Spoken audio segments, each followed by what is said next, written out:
Dans une interview, le chef de file du parti politique LFI, la France Insoumise, Jean-Luc Mélenchon, pète littéralement un câble lorsque le journaliste lui parle, lui demande justement plutôt ce qu'il pense de cette affiche qui a été diffusée dernièrement par la LFI concernant Cyril Hanouna, affiche jugée antisémite. On voit ça ensemble.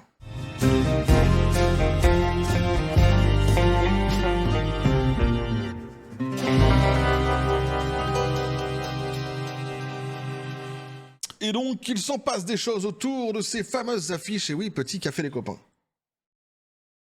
Le chef de parti, le chef de file plutôt, devrais-je dire, de la France Insoumise, Jean-Luc Mélenchon, qui pète un câble, une fois de plus, me diras-tu, c'est vrai, sur un plateau de télé. On va voir ça justement ensemble, concernant les fameuses affiches qui ont été diffusées dernièrement et surtout, spécifiquement l'une d'entre elles donc, qui concerne Cyril Hanouna, donc et l'antisémitisme clair que dégage cette fameuse affiche. Il patauge totalement la France Insoumise justement pour essayer de s'expliquer de cette fameuse affiche, puisque de toute façon c'est clair que on est sur un antisémitisme qui est ici, qui est complètement décomplexé. C'est pas la première fois de toute façon qu'ils font preuve d'antisémitisme dans ce parti-ci.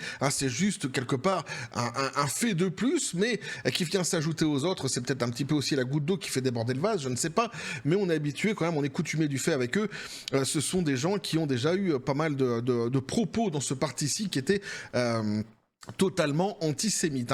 Et je rappelle tout de même qu'il n'y a pas que Cyril Hanouna qui est ici mis à la vindicte. Il faut le rappeler aussi. Il y a par exemple Pascal Praud qui a le droit à sa petite affiche, ainsi que dernièrement j'ai appris ça, Fabien Roussel. Alors il y a peut-être d'autres personnes, moi c'est les personnes que j'ai trouvées comme ça rapidement, succinctement, mais je trouve ça juste dingue, puisqu'en réalité c'est ce que je disais dans la précédente vidéo sur ce même sujet-ci. On met à la vindicte en fait des gens. Ici c'est eux qui décident, qui délimitent en fait où se situe réellement donc l'extrême droite. C'est eux qui désignent en fait ceux qui sont les relais de l'extrême droite pour une manifestation. Toutes ces affiches sont ici faites pour justement une manifestation qui dit lutter elle-même contre l'extrême droite, donc une manifestation qui se voudrait éradiquer au final l'extrême droite. En tous les cas, c'est leur souhait. Et évidemment ici, eh bien, au-delà de leur mettre une cible donc dans le dos, les choses sont claires. C'est-à-dire que si tu dois éradiquer l'extrême droite et que ces gens sont les relais de l'extrême droite, in fine, tu dois aussi les éteindre d'une manière ou d'une autre. Ce sont des grands malades. Franchement, ce parti, c'est un truc de dingue. Ce sont vraiment des grands malades. Bref, donc on nous dit ici, taisez-vous! Interrogé sur l'affiche anti-Hanouna, Mélenchon s'emporte contre un journaliste. Tu sais, ça fait penser un petit peu comme à l'époque, il y avait l'histoire de Finkielkraut aussi. C'était là, taisez-vous, taisez-vous. Mais c'est marrant, tu vois, autant Finkielkraut, il s'est fait justement défoncer la tronche avec ce taisez-vous, taisez-vous. Autant je suis presque persuadé que celui-ci n'aura pas la même réaction de la part d'un certain public. C'est-à-dire que on en parlera moins. Je suis prêt à parier cela. Bref, donc, s'emporte contre un journaliste. Une fois de plus. Le chef de file des Insoumis était interrogé sur France 3 au sujet de l'affiche représentant l'animateur de Touche pas à mon poste. Cette image diffusée par son parti est accusée de répandre l'imagerie antisémite de l'entre-deux-guerres. Mais complètement. Jean-Luc Mélenchon a perdu son sang-froid, questionné sur France 3 ce dimanche 16 mars sur l'affiche représentant Cyril Hanouna, accusé d'employer les codes de la propagande nazie. Le triple candidat à l'élection présidentielle a d'abord voulu balayer l'interrogation en disant l'extrême droite accuse, puis cela monte dans la sphère médiatique Bolloré, puis tous les gentils comme vous et les autres disent quand même il y a un problème, c'est exactement comme ça. Qu'on fait pour attribuer une étiquette. Alors là, c'est quand même l'hôpital qui se fout de la charité, parce que le type, il parle d'attribution d'étiquette parce qu'on dit que l'affiche est antisémite et donc on colle l'étiquette d'antisémitisme évidemment sur ce parti-ci, alors que c'est eux-mêmes qui collent ici des cibles sur la tronche de personnes qui sont facilement identifiables puisque populaires, connues en France, considérées comme des relais de l'extrême droite. Comme je l'avais dit dans une précédente vidéo, évidemment, le terme extrême droite a perdu absolument tout son sens actuellement, tant il est employé pour tout et n'importe quoi par ces mêmes personnes qui, de toute façon, dès lors que tu n'es pas d'accord avec eux, tu es, en règle générale, catalogué d'extrême droite. Donc, hein, autant ça a perdu son sens, le sens qu'on lui a connu par le passé, autant ça en perd aussi sa substance, ça en perd aussi sa force quelque part. Mais quoi qu'il en soit, au-delà de ça, ce qui est dingue, c'est que lui, en fait, il est en train de se victimiser parce qu'on lui a collé une étiquette soi-disant sur le dos, alors qu'en fait, ce n'est qu'une réaction à l'étiquette que lui-même a balancée, ou plutôt à la cible, que lui-même a balancé son parti politique sur la tronche de ces personnalités-là. T'imagines le culot qu'il faut avoir, quoi. Le manque de respect total, le culot qu'il faut avoir, je sais pas. C'est dingue. Ce type est dingue. Alors en plus, après, il te parle de gentils. Puis tous les gentils, comme vous et les autres, de quoi tu parles, là, les gentils? Arrête de te foutre de la gueule du monde, quoi. Qu'est-ce qui t'arrive, là? En plus, tu vois, on sait pas pourquoi.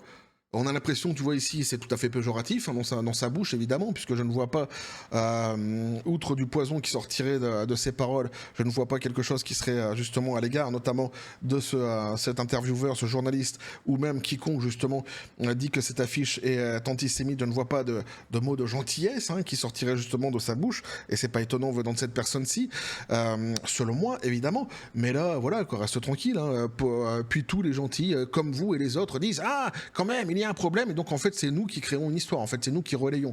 C'est-à-dire qu'en fait c'est l'extrême droite qui a créé ce problème-ci. Putain, c'est l'extrême droite qui a créé une affiche qui ressemble à un truc complètement antisémite du passé et qui l'a filé à la LFI en loose day en passant par Grok. Ah oui, c'est ça, ça colle. Grok qui est lui-même d'extrême droite parce que Elon Musk a fait un salut hitlérien qui n'en était pas un, mais qu'ils ont décidé eux justement qu'il en soit un. Enfin, c'est un truc de dingue. C'est un truc de dingue. Les chemins intellectuels que prend ce type pour nous expliquer, pour essayer de pagayer, pour nous expliquer que son affiche n'est pas antisémite, c'est juste fou en vrai. Si, elle est antisémite ton affiche. Alors on va l'écouter quand même. On va écouter le monsieur gueuler juste sur la fin, parce qu'en fait moi ce qui me fait délirer c'est son visage. Il a vraiment un visage de haine, c'est un truc de dingue. De Charlie Hebdo. Et ça n'est pas de l'antisémitisme. Mais pourquoi ça serait de l'antisémitisme? Ça suffit. Ça suffit maintenant. Ça suffit maintenant. Il suinte la haine, le type. Il faut quand même dire qu'il prétend aux plus hautes fonctions de l'État en France. C'est juste un truc de dingue. C'est pas la première fois, on avait déjà eu par le passé aussi « La République, c'est moi !» Et ça, maintenant, tu vois. Il me fait penser à un petit nerveux, justement, par le passé, qui lui aussi avait son petit côté antisémite. Eh oui. Mais c'est juste fou, franchement. Personnage politique qui s'énerve comme ça, mais enfin, il se croit où, le type, quoi? C'est juste dingue, quoi. Il n'y a aucune décence, aucun respect, ni pour le journaliste, ni pour tous ceux qui verront, justement... Alors, je sais pas pour qui il se prend, pour un espèce de Che Guevara à la con, une espèce de révolutionnaire à deux balles, qui ferait peur à personne, tu vois, c'est pas le type qui, lui précisément, tu vois, il a rien à guerrier, quoi. Avec sa tête d'ahuri, quoi. Ouais, je l'aime pas. Mais face à l'insistance de l'intervieweur, donc un Francis Letellier, Jean-Luc Mélenchon s'est emporté. Pourquoi vous me posez cette question? De quel droit vous m'accusez? Est-ce que vous m'accusez? De quel droit vous m'accusez? Est-ce que vous m'accusez? Il est génial ce type. Alors taisez-vous. Vous êtes en train de continuer une campagne qui a démarré à l'extrême droite, a annoncé donc le leader de la LFI, faisant notamment valoir que Charlie Hebdo le caricaturait lui aussi. C'est-à-dire que le mec, en fait, il fait un pont entre un journal satirique et un parti politique. C'est pareil, les copains. Quoi, alors? Si demain, tu veux mettre, je sais pas, moi, ceux qui écrivent Pif Magazine au pouvoir, bah alors? Hein? La parole est aussi importante. C'est la même chose. Pas de différence. Tu vois, tu sais plus en fait s'il nous prend pour des cons ou si... Voilà. Donc il dit ici sur Charlie Hebdo évidemment, donc ce n'est pas de l'antisémitisme, a rétorqué le journaliste, donc et lui il dit donc pourquoi ce serait de l'antisémitisme? Ça suffit maintenant, taisez-vous. Donc ça on l'a entendu évidemment ensemble, juste un instant, juste un truc de dingue. Pourquoi vous me posez cette question? Bah, le mec en plus il pose la question, ce journaliste, pourquoi vous me posez cette question? Je sais pas, Je sais pas, il se passe un truc en ce moment. En fait, c'est... Comment? Ah oui, alors, oui, ah putain, on t'a pas prévenu. Je suis journaliste. Si, ah si, voilà. Ah, mais voilà, peut-être vous l'avez pas prévenu, c'est pour ça qu'il savait pas le type. Je suis journaliste, en fait, je pose des questions d'actualité. Et il se trouve que c'est d'actualité. Donc, je te pose la question. C'est aussi simple que ça. En fait, comment t'expliquer mieux pour que tu puisses comprendre globalement? C'est mon métier. Voilà, je n'ai pas d'autre... je ne sais pas comment l'expliquer mieux. Après, on peut faire des dessins, si tu veux. Peut-être que tu comprendras plus facilement avec une BD. Le chef de file des Insoumis avait déjà accusé donc les journalistes de relayer la propagande des réseaux d'extrême droite, qui serait selon lui à l'origine de cette polémique, bien que des personnalités de gauche ainsi que la LICRA ou SOS Racisme ont condamné l'affiche. Je sais pas si vraiment la LICRA et SOS Racisme ce sont vraiment de bons exemples. Servent-ils vraiment à quelque chose?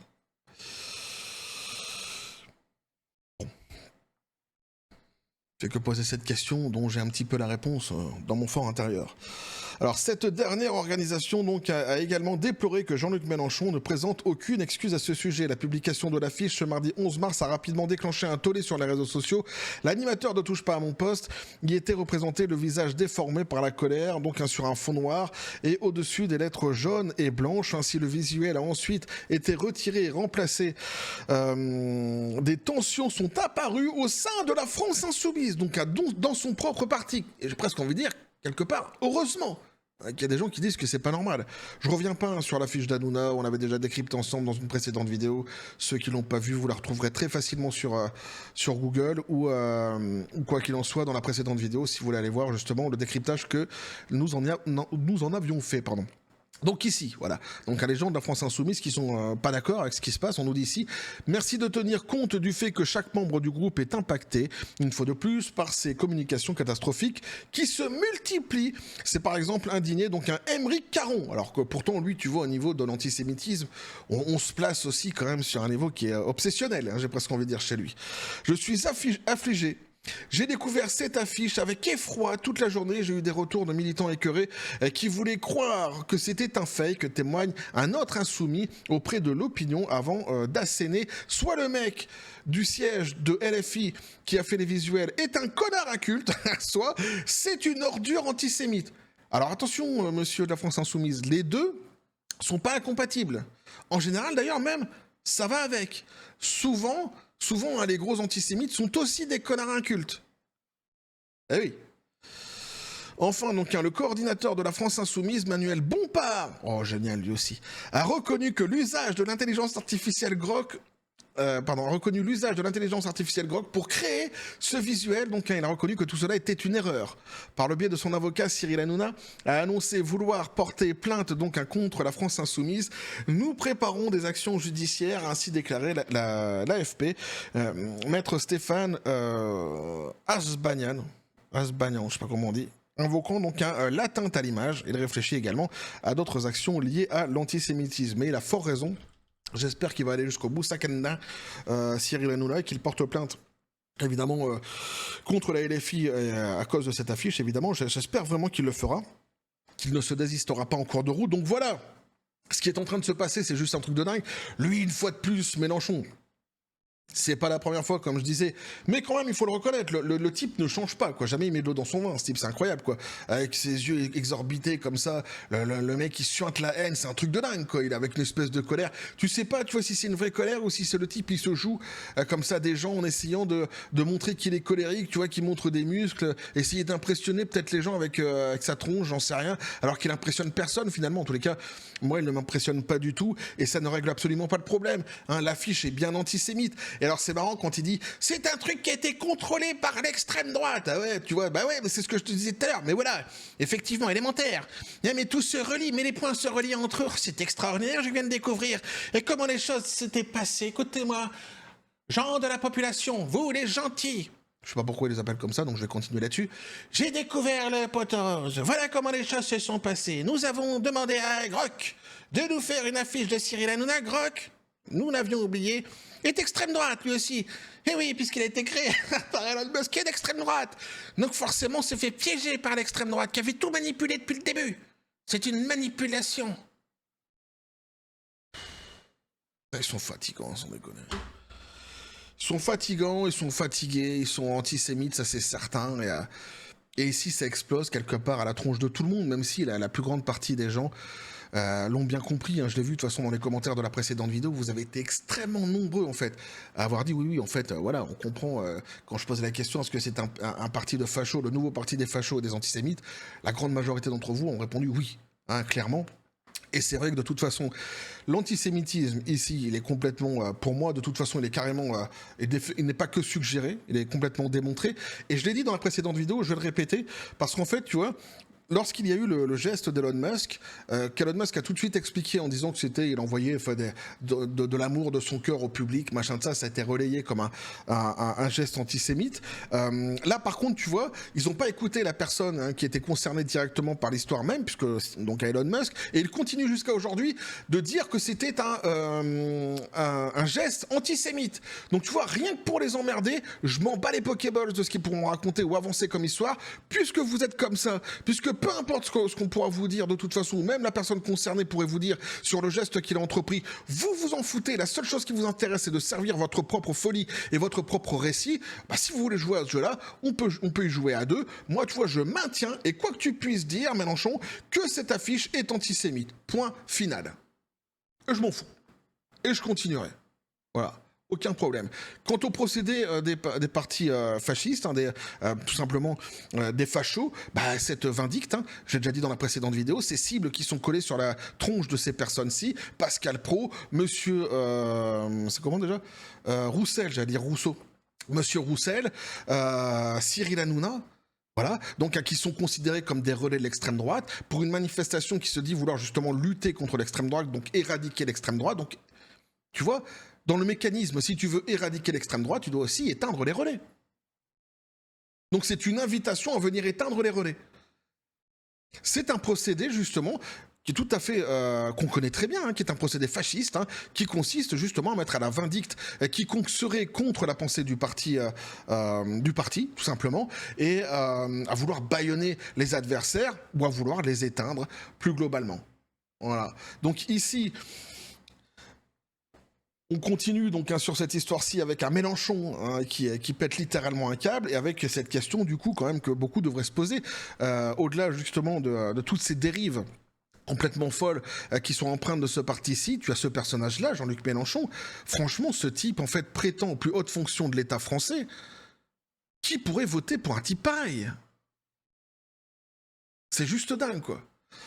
Bref, en tous les cas, voilà ce que moi, je pouvais vous dire là-dessus les copains, n'hésitez pas à me dire, ça n'engage que moi, hein, ce ne sont évidemment ce n'est que ma façon de penser, etc. Il n'y a pas de souci, mais bon, c'est le concept de la chaîne en général, hein, je mets les pieds dans le plat, je dis exactement ce que je pense, donc hein, c'est le cas ici parce que je trouve que cette histoire est scandaleuse, et je trouve que ce parti globalement est scandaleux, et depuis bien longtemps maintenant. Bref, donc hein, voilà ce que je peux vous dire là-dessus les copains, n'hésitez pas à me dire ce que vous en pensez dans les commentaires, à vous abonner si le contenu vous a plu, activez la petite cloche pour les prochaines notifications, les prochaines vidéos qui vont arriver, à balancer un like à partir de la vidéo, vous avez mon Xor, le Discord et le Facebook de la chaîne qui sont dans la description des vidéos, n'hésitez pas à venir, à basculer du côté de la force absurde des réseaux sociaux. Sur ce les copains, je vous dis comme toujours à la John Spartan, félicité, pistolet à poudre, qu'est-ce que tu penses de tout cela? Oui, je sais bien, lui il dit ils vont te cibler, mais ils le font déjà, hein, ils le font déjà, de toute façon je reçois déjà des messages et je les emmerde quelque part. Je les emmerde, moi je suis droit dans mes baskets, je sais très bien... Je connais mes convictions, que ça soit justement politique, etc. Donc j'ai aucun problème là-dessus. J'ai suffisamment de culture pour savoir ce qu'est la réelle extrême droite justement et le danger qu'elle pouvait représenter par le passé. Et justement c'est pour ça que j'en parle ici lorsque je pointe justement du doigt des procédés qui appartiennent justement à ces pratiques fascistes qu'on a connues par le passé, donc je m'en fous. De toute façon, je sais bien que je ne me fais pas que des amis en faisant ces vidéos-ci, mais je dis absolument ce que je pense, parce que je suis français, que quelque part, j'ai aussi mon mot à dire dans tout cela, comme tout le monde, comme chaque Français. Moi, je le fais ici en vidéo, parce que je trouve que c'est tout à fait terrible ce qui est en train de se passer en France, globalement, ce qui est en train de se passer en France, et ce parti politique est en partie responsable justement de ce qui est en train de se passer actuellement en France et de bien des choses qui sont très très graves. Voilà. Et notamment lorsqu'ils véhiculent comme ça l'antisémitisme partout, lorsqu'ils mettent des cibles sur la tête de quiconque en fait ils auraient désigné eux tout seuls comme étant d'extrême droite. Voilà. Moi je trouve ça scandaleux, je trouve ça révoltant, donc bah je le dis. Bref. On va continuer à suivre tout cela tout de même, eh oui, dans la joie et la bonne humeur, et que la force soit avec vous.